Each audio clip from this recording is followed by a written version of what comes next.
So we are with the Hall of Fame promoter, Mr. Frank Warren, and we're going to go and see his Wall of Fame. Before we even do that, this is the office. Have a look at this. And then behind us, obviously, this unbelievable bronze statue of Prince Naseem Hamed. I mean... As a present from him to me. Is that right? Yeah, he gave me that as a present. That's incredible. Yeah, that's life size. Yeah. Is it really? Yeah. Yeah, he's a bit smaller than me, wasn't he? There's not many people much smaller than me, to be fair. How good was it to promote him, by the way, Frank? I mean, how good was it? Yeah, I mean, big character. At the time, it was brilliant. I mean, he came to me. He'd already been with, I think he had a couple of fights with Matchroom, and he had a couple of fights with Mickey Duff, and they didn't do anything with him. And Brendan and I'd known Brendan for years, but we never done any business together. And anyway, he came to see me, and I'd done a deal. I knew what I was going to do. And I had it from day one what I'd do with him, and I did it. And I told him what I'd do. One of the best fighters you've worked with? Yeah, didn't achieve his full potential. I think... Screwed it up at the end because of his brother, who's a complete imbecile, didn't know what he was doing. Ruined his career. Should never have been in with Barrera. He wasn't fit when they did that fight. I'm looking for any excuses.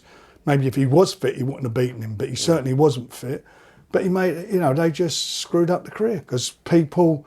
They always think the grass is going to be greener. And I was really pleased a little while ago because as you get older, I got some award from the board, British Boxing Board thing, and he presented it, and I was really touched that he did that, and we talked, and and he says, Naz, we should never have split up. Relationship good now? Yeah. I mean, I never ever had a row with him. I just never spoke to him again. I came back, I was pissed off with what happened in Atlantic City. I'm not going to go into all the details of that. I was pissed off. I never rang him, and we didn't talk for probably 5 or 6 years, and then we did, and I look after his son now. Brilliant. Hey, listen, we've got to move on because I've just spotted another fighter there, Ricky Hatton, tragic. What happened to Ricky as well? So sad. And you was with Ricky right from the beginning. You built him. I mean, you made him into a superstar. Tell us about that journey, Frank. How good was that? That night, by the way, cost you. Well, I mean, that was probably one of the best nights of boxing I've been at. That was the pinnacle of his career, in my opinion. And he fought a guy in Costa Zoo that was pound for pound number one at the time. And he was a massive underdog in that fight. He wasn't the favourite going into it, but I really fancied it. And that, for me, the best knockout punch is always about timing, and the best matchmaking is about timing. And I felt we picked it right, and I dwelt it up a bit till I felt we were ready for it, and we did it. And Ricky went and done the business and done it in fabulous style. And an unbelievable career from then as well, coming two-weight world champion. A lovely guy. Me and him again, never had a crossword, family. I don't want to go into all that as well. I mean, there's enough rubbish being said about that, but it was dreadful, and it's so sad, and the damage it does. And it's always all about money. It's always about money. It's a shame. Another guy was always about money. Was right next to him there, Mike Tyson. Now you had your run-ins with Tyson as well. You actually promoted him, Lou Savary. So I covered that show actually as well. But you had a run-in with Mike Tyson as well, didn't you? Yeah. I had two. Yeah, I've done a couple of shows with him. Yeah, I had a run-in with him. Yeah. What was it like working with him? First one was brilliant. The second one was a nightmare. He's a nut job. That was it. The one that showed up the second time round weren't the same guy who showed up the first time. Yeah, absolutely. But yeah, I hadn't seen him. We had a big fallout. Got a little bit physical, and we wound up in at Turkey's house in Riyadh a couple of years ago. And the first time I'd seen him, and he come over, and I stood up because I thought last time. It was like a sucker punch he slung, and I thought, I ain't standing for that again.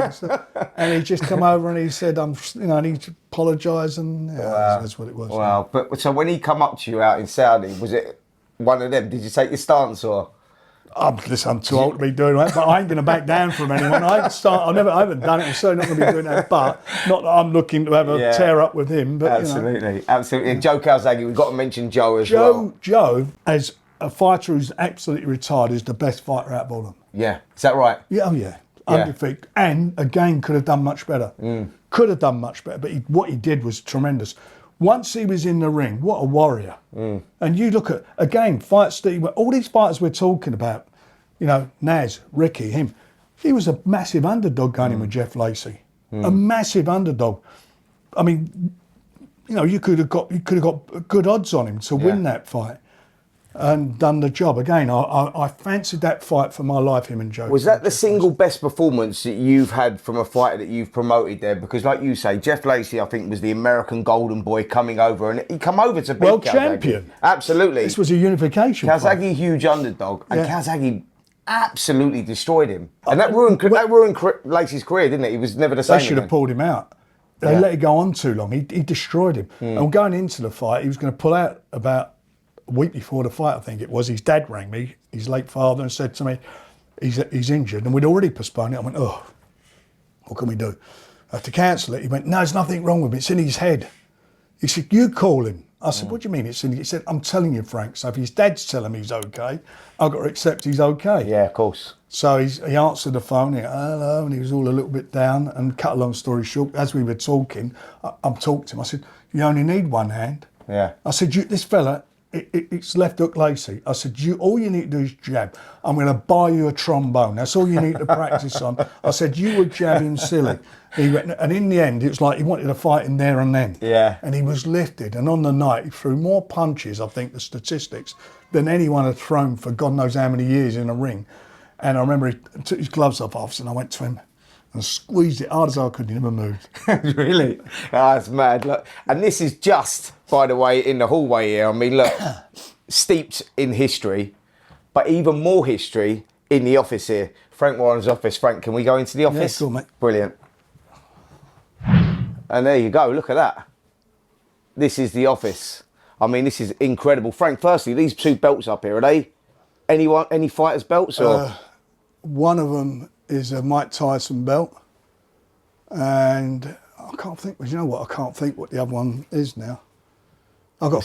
Emma knows. So Emma told me you got a WBC one as well. And I've got and a WBO. Yeah, they're in I've got a box at the Arsenal. They're in a box at the Arsenal. So the red one's the IBF. The WBA is the brown one. Yeah. And then just looking around this office, Frank, it's just like quite incredible. These photos, you got one there with Prince Charles or King Charles now. Yeah. And who else have we got up here? Nelson Mandela. Yeah. Sinatra, yeah. I promoted Sinatra when I brought him on at London Arena all them years ago. You promoted him? Yeah, I've done his shows at London Arena, yeah. Oh, really? Yeah. What was he like as a guy? He was terrific. It was good fun, yeah. Good. See, I didn't know that. I didn't know you promoted Frank Sinatra. That's insane. A letter he wrote to me after the show. What's that? That was, it's 36 years ago. That's quite mad. Yeah. It's quite mad. And then I saw over the other side as well, you got some stuff here with George Foreman as well. What, you worked with George Foreman? You promoted George Foreman, yeah. And what was that like?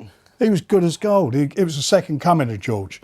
You know, the first time round he was a miserable sod. Next time round, he was. Let's take a look at it over here. Next time round, he was just a lovely fella. Just a massive. I met him actually. He seemed like just a big gentle giant. You can't actually believe he was. He was a right miserable as he was. But then his second coming, he changed. Yeah, and there it is, the shot there of George Foreman. That's George, and that's George Foreman with my son Francis. This is at London Arena, and that's my son George, who's the CEO now of the business, and Francis, who manages Moses. That's quite insane, isn't it? Yeah. Wow, quite mad. Yeah. It's like a trip down memory lane, Frank. It must be, yeah.